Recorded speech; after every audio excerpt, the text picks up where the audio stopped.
तुझे भूलना तो चाहा लेकिन भुला न पाया। नमस्कार दोस्तों, कैसे हैं आप लोग।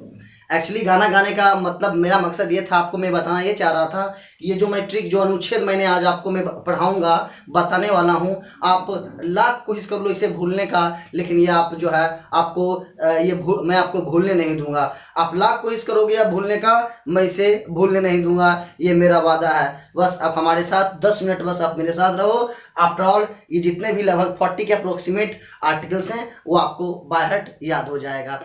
ठीक है, तो चलिए आगे बढ़ते हैं इस अनुच्छेद के साथ में, क्योंकि जो एग्जामिनेशन होते हैं उसमें से 2-3 आर्टिकल्स आप में पूछे ही पूछे जाएंगे, तो इसको छोड़ना जो है एग्जाम को मिस करने के बराबर हो जाएगा। तो इसको जो है चलिए आगे बढ़ते हैं, इसको याद करने की कोशिश करते हैं, समझने का प्रयास करते हैं। एक एक टॉपिक को आसानी से समझते जाएंगे। जहां डाउट होगा तो आप लोग जरूर कमेंट करके पूछेंगे। ठीक है, तो चलिए टू द पॉइंट पे आते हैं। अगर बात करेंगे हमारे मूल संविधान में, तो मूल संविधान में क्या था कि अनुच्छेदों की संख्या 395 थी। मूल संविधान में अनुच्छेदों की संख्या 395 थी, लेकिन अगर प्रेजेंट में बात करेंगे तो यह जो है 444 या कह सकते हैं आप 450 से भी प्लस, ये डे बाय डे इंक्रीज करते जाता है। तो इतना को याद करना तो पॉसिबल तो है नहीं। तो चलिए जो एग्जाम पॉइंट ऑफ व्यू से आता है उसको समझेंगे। ठीक है, तो ये कई बार क्वेश्चन पूछा जाता है कि मूल संविधान में कुल अनुच्छेदों की संख्या कितनी है, तो ध्यान रखना है कि 395, प्रेजेंट में 450 से अधिक है। तो चलिए याद करने का प्रयास करते हैं। अगर आपसे बात किया जाए कि अनुच्छेद 52 में क्या है, तो राष्ट्रपति का पद। आप जानते हैं भारत का सर्वोच्च सबसे बड़ा पोस्ट जो होता है राष्ट्रपति का पद होता है। तो अनुच्छेद 52 में राष्ट्रपति का पद है। तो एक नॉर्मल सा है आपको कि राष्ट्रपति का पद अनुच्छेद कितना में, तो 50 + 2 52 यानी 52 में राष्ट्रपति का पद है। तो ये आपको ध्यान रखना है। आगे बात करेंगे आर्टिकल 54 में। तो 54 में क्या है, निर्वाचन है। तो कैसे याद रखोगे, तो आप देखो कि 54 4 आ रहा है, 54, तो यहाँ क्या हो जाएगा निर्वाचन, उधर 54 तो इधर निर्वाचन, इसमें भी 54 निर्वाचन। तो 54 निर्वाचन आपको याद हो गया होगा कि 52 में राष्ट्रपति का पद है, 54 में निर्वाचन है। अब देखो 58 में बात करेगा, तो 58 में है योग्यता। 58 में क्या है, योग्यता। अब याद किसे करेंगे कि 58 में है योग्यता, तो आप देखो 58 में है वेट। अगर आप में योग्यता है, आप में एलिजिबिलिटी है, तो आप कहीं भी सक्सेस कर सकते हो। तो 58 में क्या हो जाएगा, योग्यता। किसकी योग्यता, राष्ट्रपति का योग्यता। तो ये ध्यान रखना है।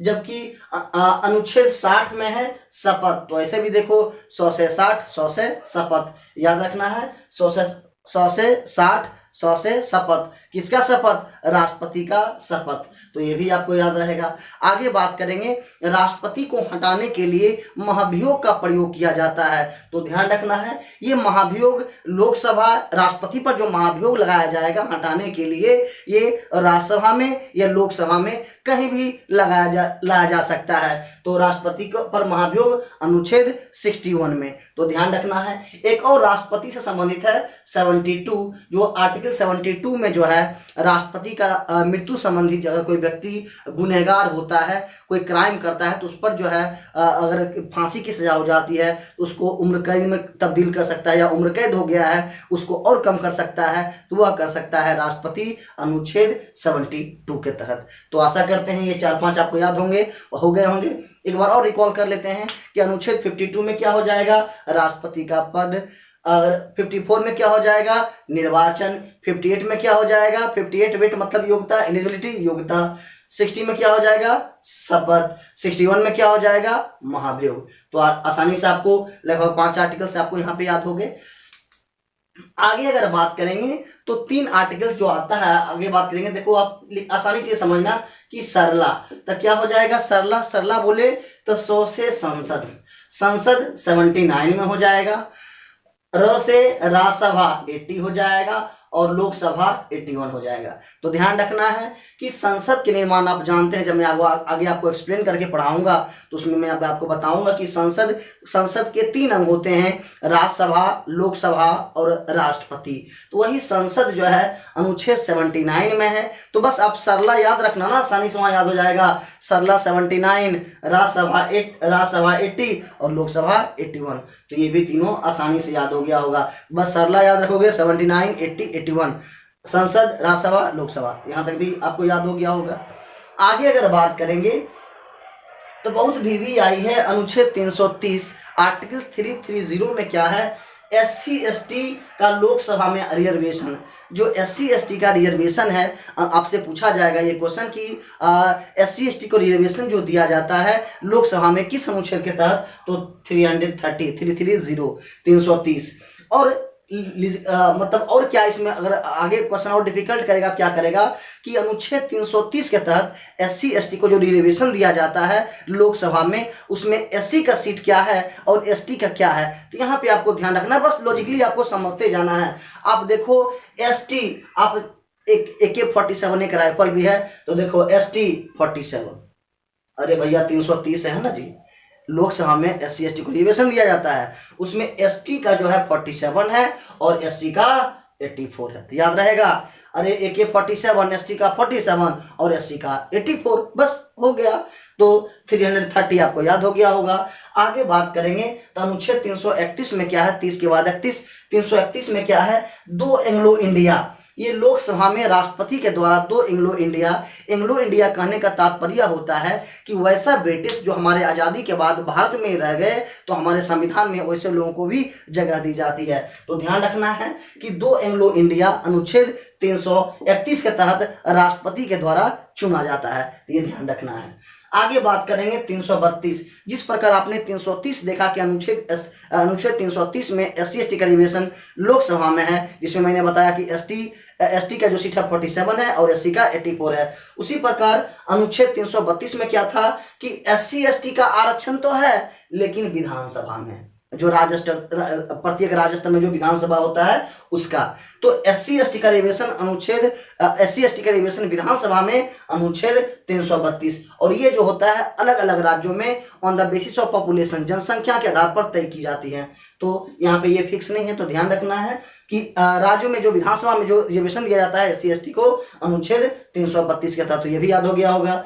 आगे बात करेंगे 333 में। 333 में क्या है, जैसे आपने देखा कि अनुच्छेद 331 में 2 एंग्लो इंडिया राष्ट्रपति के द्वारा नियुक्त किए जाते हैं, नियुक्ति नहीं कहेंगे, मनोनयन किया जाता है। उसी प्रकार 333 में 1 एंग्लो इंडिया राज्यपाल के द्वारा किया जाता है, तो ये ध्यान रखेंगे। अगर यहाँ पे कंफ्यूजन होगा तो आसानी से आप समझना कि 2 एंग्लो इंडिया ये 331 और 1 एंग्लो इंडिया ये 333। ये 333 राज्यपाल के द्वारा, 1 एंग्लो इंडिया राज्य में, और 331 में हो जाएगा 2 एंग्लो इंडिया लोकसभा में राष्ट्रपति के द्वारा। 330 में हो जाएगा SC ST को रिजर्वेशन लोकसभा में, जबकि ST का 47 और SC का 84, जबकि यहाँ पे 332 था, इसमें क्या हो जाएगा, SC ST को रिजर्वेशन दिया जाता है विधानसभा में। तो ये ध्यान रखिएगा। आगे बात करेंगे तो हमारे संविधान में अगर बात करेंगे कि हमारे संविधान में अगर बात करेंगे आपातकाल के संदर्भ में, तो 3 प्रकार का आपातकाल का प्रावधान किया गया। कितने प्रकार का, 3 प्रकार का। अगर आप देखोगे आपातकाल का, तो 3 प्रकार का हमारे संविधान में वर्णित किया गया है।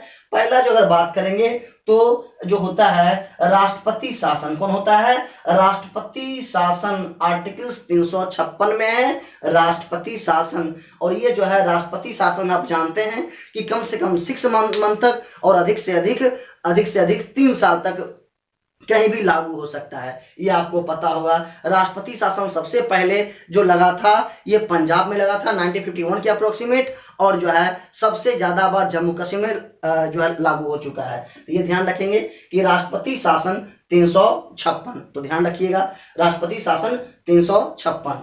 आगे बात करेंगे कि वित्तीय आपात जो क्या होता है, फाइनेंशियल सिस्टम जो इकोनॉमिकल से संबंधित होता है, कि रुपये पैसे संबंधित होता है। जब किसी भी देश की आर्थिक स्थिति में खराबी आ जाती है तो क्या होता है कि वित्तीय आपात लागू करता है। वित्तीय आपात 360 में है। तो आपको पता होना चाहिए कि वित्तीय आपातकाल भारत में अभी अभी तक एक बार भी लागू नहीं हुआ है।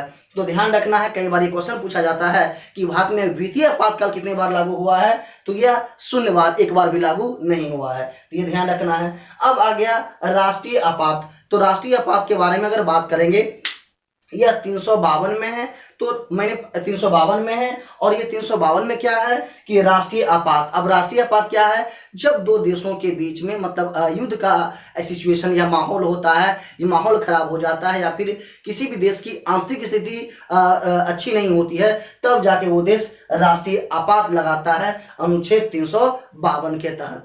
और ये ध्यान रखना है कि अब तक भारत में राष्ट्रीय आपात काल 3 बार लगा है। राष्ट्रीय आपातकाल कितने बार, 3 बार। और ये 3 बार जो लगा है, पहला लगा था जो आपका चाइना के साथ में जो युद्ध हुआ था 20 अक्टूबर 1962 को हुआ था, तो उस टाइम में लगा था 1962 में। उसके बाद 1971 में तब लगा जब क्या था कि पाकिस्तान के साथ में युद्ध चल रही थी, और उसी संदर्भ में आपका बांग्लादेश का भी स्थापना हुआ था। तो पहला 1962 में, दूसरा 1971 में, और तीसरी बार 1975 में, जब इंदिरा गांधी प्रधानमंत्री थी, और उस टाइम में फखरुद्दीन जो है मुस्लिम जो है राष्ट्रपति थे, फखरुद्दीन। तो ध्यान रखिएगा, कई बार पूछता है कि तृतीय आपातकाल के पीरियड में जो है राष्ट्रपति कौन थे, तो फखरुद्दीन, ये ध्यान रखना है। तो 3 बार आपातकाल लागू हुआ, ये ध्यान रखिएगा। और आपातकाल के संदर्भ में बात करेगा तो हमारे पहले मैंने बता दिया कि हमारे संविधान में 3 प्रकार का आपातकाल है। राष्ट्रीय आपातकाल 352, राष्ट्रपति शासन 356, वित्तीय आपात 360। यहाँ पे आप कंफ्यूजन आपको होगा, ये चीज का ध्यान रखिएगा कि वित्तीय आपात की बात करता है कि वित्तीय आपात मतलब रुपया पैसा संबंधित है। तो रुपया पैसा क्या होता है, कभी भी जीरो रख दोगे तो कई बार मल्टीप्लाई हो जाता है, 100 टाइम 10 टाइम्स 1000 टाइम्स मल्टीप्लाई होता है। तो वित्तीय आ जाएगा तो जीरो वाला ध्यान रखना। 360 जो आएगा वो फाइनेंशियल से सिस्टम होगा, फाइनेंशियल से संबंधित होगा। तो वित्तीय आपात 360, और राष्ट्रपति शासन तो आ जाएगा शासन 56, राष्ट्रपति शासन 356, और राष्ट्रीय आपात 352 में है। ये आप जानते हैं जो 3 बार लागू हुआ। तो आई होप ये भी आपको याद हो गया होगा। आगे बात करेंगे अनुच्छेद 108 के बारे में। अनुच्छेद 108 क्या है, यह है संयुक्त अधिवेशन। यह संसद का जो संयुक्त अधिवेशन होता है कि राज्यसभा लोकसभा को जो बुलाता है। अगर राज्यसभा लोकसभा को अगर किसी बात को लेकर के अगर मतभेद है तो उसको बुलाता है प्रधानमंत्री के बुलाएगा, राष्ट्रपति बुलाएगा, राष्ट्रपति तो बुलाएगा लेकिन अध्यक्षता करवाएगा लोकसभा अध्यक्ष से ही। तो ध्यान रखिएगा, संयुक्त अधिवेशन कितना में है जी, अनुच्छेद 108 में है। संयुक्त अधिवेशन कितना में जी, अनुच्छेद 108 में। तो ये भी आपको याद हो गया होगा। आइए आगे इस साइड बात करते हैं। अब बात करेंगे 85 में कि लोकसभा का विघटन। आपको पता होगा कि लोकसभा मैंने बताया था कि या फिर आगे आपको पढ़ाऊंगा, अभी जब आगे पढ़ाऊंगा पॉलिटी में तो मैं आपको बताऊंगा कि लोकसभा अस्थायी सदन है। लोकसभा अस्थायी सदन है, जबकि राज्यसभा अस्थायी सदन है। लोकसभा के बारे में ऐसा जिक्र मिलता है कि उनका पीरियड जो है 5 साल का होता है, लेकिन एक्चुअल में क्या होता है, अगर लोकसभा का जो सत्ता दल का नेता होता है, अगर उनका जो है बहुमत गिर जाता है तो 5 साल के पहले भी उसको खत्म किया जा सकता है। या फिर प्रधानमंत्री को लगता है कि अब हमसे नहीं चलेगा तो वो प्रधानमंत्री के सलाह पर राष्ट्रपति लोकसभा को भंग कर सकता है, विघटन कर सकता है, गिरा सकता है। तो ध्यान रखिएगा कि लोकसभा का विघटन कौन करता है, राष्ट्रपति करता है, लेकिन प्रधानमंत्री के सलाह पर। तो ध्यान रखिएगा अनुच्छेद 85, ये क्लियर हो गया होगा। आगे अगर हम बात करेंगे तो अनुच्छेद 123 में क्या होता है, राष्ट्रपति अध्यादेश जारी करता है। राष्ट्रपति अध्यादेश जारी करता है, ये क्या होता है, 123 राष्ट्रपति अध्यादेश जारी करता है। आपको पता होगा कि जो संसद होता है साल में कम से कम 2 बार और अधिक से अधिक 3 बार, मतलब मिनिमम अधिक से अधिक 3 बार तक लगभग जो है संसद चल रहा होता है। उस पीरियड में क्या होता है, अगर राष्ट्रपति को अगर संसद का सत्र नहीं चल रहा होता है और राष्ट्रपति को ये लगता है कि कुछ वैसा नियम कानून बनाना चाहिए जो लगता है कि हमारे देश हित में हो, तो वो क्या करेगा, वो खुद से बनाकर अपना साइन कर करके जो रूल बना देगा वही कहलाता है अध्यादेश। तो अनुच्छेद कितना हो जाएगा, 123 में। तो ध्यान रखना है 123। आगे बात करेंगे अनुच्छेद 143 में 143 में, तो अनुच्छेद 143 में क्या है कि सुप्रीम कोर्ट से वह सलाह ले सकता है, उसके पास अधिकार है राष्ट्रपति के पास कि अनुच्छेद 143 143 के तहत सुप्रीम कोर्ट से सलाह ले सकता है। लेकिन ये बात ध्यान रखना है कि राष्ट्रपति तो सलाह लेगा, राष्ट्रपति जरूर लेगा सलाह, सुप्रीम कोर्ट से मांग सकता है, उसका ये अधिकार है, लेकिन वो मानना ना मानना ये राष्ट्रपति के हित में रहता है। ये भी आपको याद हो गया होगा। आगे हम बात करेंगे अनुच्छेद 32 क्या है। अनुच्छेद 32 में B.R. अम्बेडकर के द्वारा संविधान का आत्मा कहा गया है, और यही अनुच्छेद 32 में संवैधानिक उपचारों का अधिकार है। क्या है? संवैधानिक उपचारों का अधिकार अनुच्छेद 32 में है, जिसे B.R. अम्बेडकर के द्वारा संविधान का आत्मा कहा गया है। ऐसे अगर संविधान की आत्मा की बात करेगा तो प्रस्तावना को कहा गया है, लेकिन अगर बात करेगा B.R. अम्बेडकर के द्वारा संविधान का आत्मा किसे कहा गया है, तो ध्यान रखिएगा अनुच्छेद 32 को। तो ये भी क्लियर आपका हो गया।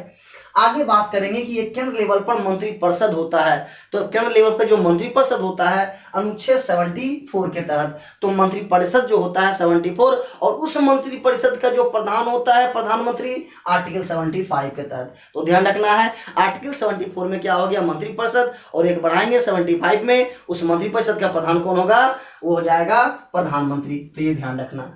आगे अगर बात करेंगे कि धन विधेयक, कोई विधेयक धन विधेयक है या नहीं, यह डिसाइड करता है लोकसभा अध्यक्ष। लेकिन आपसे सिर्फ यहाँ पे नॉर्मली बात किया गया है कि धन विधेयक अनुच्छेद कितना में है, धन की बात किया गया है भैया, तो मेरे साथ सब की बात कर लो, धन की बात ना करना। धन विधेयक, धन बस मतलब 10 110, धन विधेयक 110 याद रखना है। कई बार ये क्वेश्चन पूछता है कि कोई विधेयक धन विधेयक है या नहीं, या कौन डिसाइड कर सकता है, तो लोकसभा अध्यक्ष। ये ध्यान रखना है। हालांकि इसके बारे में और एक्सप्लेन करेंगे जब बाद में पढ़ेंगे, तो अभी बेसिकली आप देख लो। आगे बात करेंगे अनुच्छेद 112 में क्या है, वार्षिक बजट, जो राष्ट्रपति के रिकमेंड पे ये क्या होता है, पेश किया जाता है। जो आप जानते होंगे जो बजट का अर्थ होता है चमड़े का थैला, तो उसके बारे में आगे देखेंगे। हालांकि 112 में क्या हो गया, 112 में वार्षिक बजट, तो ये आपको ध्यान रखना है। आगे हम बात करेंगे जो संविधान का संरक्षक कहलाता है सुप्रीम कोर्ट, तो सुप्रीम कोर्ट का गठन जो है अनुच्छेद 124 में है। सुप्रीम कोर्ट का गठन अनुच्छेद कितना में जी, अनुच्छेद 124 में। और ध्यान रखिएगा कि सुप्रीम कोर्ट का गठन तो अनुच्छेद 124 का हो गया, लेकिन कई बार क्या होता है कि सुप्रीम कोर्ट जो फैसला देता है, सुप्रीम कोर्ट जो फैसला देता है, जिस आधार को मान करके देता है, वह बाद में कानून बन सकता है। और उसी आधार पर क्या होगा कि अगर सुप्रीम कोर्ट ने उस आधार पर फैसला दिया है, तो उसी बेस को मानकर हाई कोर्ट, सिविल कोर्ट या उसके अन्य निचले कोर्ट भी वह जजमेंट दे सकता है। इसीलिए अनुच्छेद 129 को कहा जाता है अभिलेख न्यायालय। अभिलेख न्यायालय के संदर्भ में वही जो मैंने आपको समझाया कि सुप्रीम कोर्ट के जो जिस आधार पर वो फैसला दिया है, उसी आधार को इन फ्यूचर क्या होगा, इन फ्यूचर नहीं, हाँ इन फ्यूचर ही कर सकते हैं, जिस आधार पे हाई कोर्ट या सिविल कोर्ट उसी आधार पर जो मान करके जो फैसला देगा। इसीलिए अनुच्छेद 129 को कहा जाता है अभिलेख न्यायालय। ठीक है, तो ध्यान रखना है। तो आपसे पूछा जाएगा कि सर्वोच्च न्यायालय का अनुच्छेद 129 में क्या है, अनुच्छेद 129 को क्या कहा जाता है, तो एक अभिलेख न्यायालय कहा जाता है। ये ध्यान रखना है। आगे बात करेंगे सर्वोच्च न्यायालय के संदर्भ में ही अनुच्छेद 137 को क्या बोलते हैं कि न्यायिक पुनर्विलोकन। न्यायिक पुनर्विलोकन क्या होता है, अगर इन्हें लगता है सुप्रीम कोर्ट को कि जो फैसला दिया गया है वह संविधान के अकॉर्डिंग नहीं है, तो उस पर वह पुनः विचार कर सकता है, तो वही अनुच्छेद 137 में है। तो सुप्रीम कोर्ट संदर्भ में 3 था, ध्यान रखना है। सुप्रीम कोर्ट का गठन अनुच्छेद 124 में हो गया, 129 में सर्वोच्च न्यायालय को एक अभिलेख न्यायालय कहा गया है, ध्यान रखना है, और 137 में न्यायिक अवलोकन, तो ये आपको याद हो गया होगा। आगे हम बात करेंगे अनुच्छेद 76 में, अनुच्छेद 76 में, तो भारत का महानवादी। ध्यान रखना है, भारत का जो महानवादी होता है इसकी नियुक्ति ही प्रधानमंत्री के रिकमेंड पे राष्ट्रपति करते हैं। कौन करता है, राष्ट्रपति करता है। प्रधानमंत्री के सिफारिश पर राष्ट्रपति इसका नियुक्ति करता है। भारत का महानवादी अनुच्छेद 76 के तहत होता है, और इनका कार्य क्या होता है कि इनसे भी कानूनी सलाह ले सकते हैं, तो ये ध्यान रखिएगा। आगे बात करेंगे अनुच्छेद 148 में क्या है, इसको कहते हैं आप कैग की नियुक्ति अनुच्छेद 148 के तहत, कैग की नियुक्ति अनुच्छेद 148 के तहत कई के बारे में अगर बात करेंगे तो कंट्रोलर एटॉमिक जनरल होता है, तो ध्यान रखना है कंट्रोलर एटॉमिक जनरल। और ये एक आईएएस होते हैं, ये कौन होते हैं, आईएएस होते हैं, और इन्हें नियुक्त किया जाता है। और ये क्या होते हैं, इनकी अपने सरकारों का जो मतलब जो खर्च वगैरह होता है उन पे ये जो है क्या करते हैं, देख रेख करते हैं। तो ध्यान रखिएगा कैग का नियुक्ति अनुच्छेद 148 में है, लेकिन कभी कभी क्वेश्चन क्या कर देता है, आपसे पूछ देगा अनुच्छेद 100 कैग के कार्यों के बारे में उल्लेख अनुच्छेद कितना में है, तो 149 में। तो ध्यान रखिएगा कैग का नियुक्ति है अनुच्छेद 148 में, कैग का नियुक्ति अनुच्छेद 148, लेकिन उसके कार्यों का जो विश्लेषण किया गया है अनुच्छेद 149 में किया गया है। तो ये आपको याद हो गया होगा। फिर आगे अगर बात करेंगे अनुच्छेद 169 में 169 में, तो अभी क्या है, विधान परिषद के बारे में कुछ राज्य हैं जो अभी हाल ही में आंध्र प्रदेश जो है ऐसे राज्य बन गया जो विधान परिषद को खत्म। तो ये मतलब कहने का मतलब कुछ ऐसे राज्य होते हैं उनके पास यह ऐसा एक हमारे संविधान में ही वर्णित है, अगर आप विधान परिषद को रखना चाहते हैं तो आप रखिए, अगर खत्म करना चाहते हैं तो वो खत्म कर सकते हैं एक बहुमत को पेश कर। तो अभी हाल ही में आंध्र प्रदेश ने क्या किया, अपना विधान परिषद को खत्म करने का एक बिल पास किया था। तो ध्यान रखेंगे कोई भी राज्य, जैसे कि विधान परिषद कुछ ही राज्यों में है, जैसे बिहार भी उनमें से एक है कि बिहार में विधान परिषद है जिसमें सीटों की संख्या 75 है। तो विधान परिषद कोई राज्य विधान परिषद रखना बनाना चाहता है या उसको निरस्त करना चाहता है अनुच्छेद 169 में। तो याद रखना है आपको कि विधान परिषद को निरस्त किस अनुच्छेद के तहत किया जा सकता है, तो 169, और अगर लेना भी हो तो अनुच्छेद 169 के तहत ही। तो ये भी आपको समझ में आ गया होगा। आगे अगर बात करेंगे अनुच्छेद 315 में क्या है, संघ लोक सेवा आयोग। अनुच्छेद 315 में क्या है, संघ लोक सेवा आयोग, जिसको आप लोग यूपीएससी भी बोलते हैं। तो ये आपको याद रखना है कि अनुच्छेद 315 में क्या है, तो संघ लोक सेवा आयोग यूपीएससी, ये भी आपको याद हो गया होगा। आगे बात करेंगे कि राज्यों के लिए उच्च न्यायालय अनुच्छेद 214 में वर्णित है। राज्यों के लिए उच्च न्यायालय अनुच्छेद कितना में जी, तो 214 में। आगे बात करेंगे कि जैसे मैंने आपको बताया था कि 124 में सुप्रीम कोर्ट जो संविधान का संरक्षक कहलाता है, तो ये जो है गठन था सर्वोच्च न्यायालय का 124 में, लेकिन 129 में मैंने बताया था कि सर्वोच्च न्यायालय का अभिलेख न्यायालय है। लेकिन यहाँ पे 215 में राज्य का जो हाईकोर्ट होगा वह अपने निचले मतलब हाईकोर्ट से निचले जो होता है सिविल कोर्ट वगैरह होता है, तो वो जो है अभिलेख न्यायालय होगा अनुच्छेद 215 के तहत। तो ये ध्यान रखना है अनुच्छेद 215 के तहत हाईकोर्ट क्या होगा, एक अभिलेख न्यायालय होगा। ये आपको क्लियर हो गया होगा। आगे बात करेंगे तो 214 में था राज्यों के लिए उच्च न्यायालय होगा, 214 में था राज्यों के लिए उच्च न्यायालय होगा, लेकिन 216 में क्या है, हाईकोर्ट का गठन। आगे बात करेंगे हाईकोर्ट का भी परसेंट में क्या है कि कुल हाईकोर्टों की संख्या अभी जो हो गया है 25 हो गया है, और 25वां हाईकोर्ट का जो स्थापना हुआ है वो हुआ है, ध्यान रखिएगा, आंध्र प्रदेश में। कहाँ हुआ है, आंध्र प्रदेश में। तो 216 में हो गया हाईकोर्ट का गठन। और आगे बात करेंगे 231 में क्या है, 2 या 2 से अधिक राज्यों में एक उच्च न्यायालय का स्थापना जो होता है। कई राज्य में आपको बताऊंगा कि मतलब कुछ ऐसे राज्य हैं जिसे दो या 2 से अधिक राज्यों का क्या होता है, एक उच्च न्यायालय दे दिया जाता है। जैसे आप पढ़ रहे होंगे कि अंडमान निकोबार का जो हाईकोर्ट है वो कोलकाता के अधीन है, तो वही है। तो 2 या 2 से अधिक राज्यों के लिए एक हाईकोर्ट का स्थापना किया जाएगा 231 के तहत। ये आप ध्यान रखोगे अनुच्छेद 231। आगे बात करेंगे अनुच्छेद 17 में छुआछूत या आप बोलते हो टचेबिलिटी या अस्पृश्यता का अंत अनुच्छेद 17 में वर्णित है। ये भी ध्यान रखना है कि छुआछूत अनुच्छेद कितना में, अरे अनटचेबिलिटी कहने का मतलब क्या हो गया, पहले क्या होता था ना कि अलग अलग कास्ट में जो उच्च वर्ग के कास्ट होते थे, निम्न वर्ग के साथ में बैठकर मतलब बातें नहीं कर सकते थे, बैठकर खा नहीं सकते थे, उनमें टच नहीं कर सकते थे। उन्हीं के संदर्भ में छुआछूत जो अस्पृश्यता का अंत होता है वो अनुच्छेद 17 में है। ये ध्यान रखना है। अनुच्छेद 32 के बारे में, आर्टिकल 32 अनुच्छेद 32 के बारे में मैंने आपको बता दिया था कि अनुच्छेद 32 को संविधान का आत्मा कहा जाता है और ये BR अम्बेडकर के द्वारा कहा गया था। तो ये तो आपको हो ही गया। आगे बात करेंगे 226। ये 2 मैंने इसीलिए लिखा था क्योंकि हाईकोर्ट और सुप्रीम कोर्ट ये रीट जारी कर सकती है, उसको आपको हम बताएंगे, बट यहाँ समझ लिए थोड़ा सा, ये भी इंपॉर्टेंट टॉपिक है कि हाई कोर्ट और सुप्रीम कोर्ट रिट जारी कर सकता है। रिट जारी वो मैं आपको अगर बता दूंगा कि 5 प्रकार रिट जारी किया जाता है। यह रिट जारी कर सकता है हाई कोर्ट और सुप्रीम कोर्ट। तो हाईकोर्ट जो रिट जारी करेगा अनुच्छेद 32 के तहत, अनुच्छेद 32 के तहत हाईकोर्ट करेगा और 226 जो है सुप्रीम कोर्ट करेगा। ठीक है, तो ध्यान रखेंगे कि अनुच्छेद 32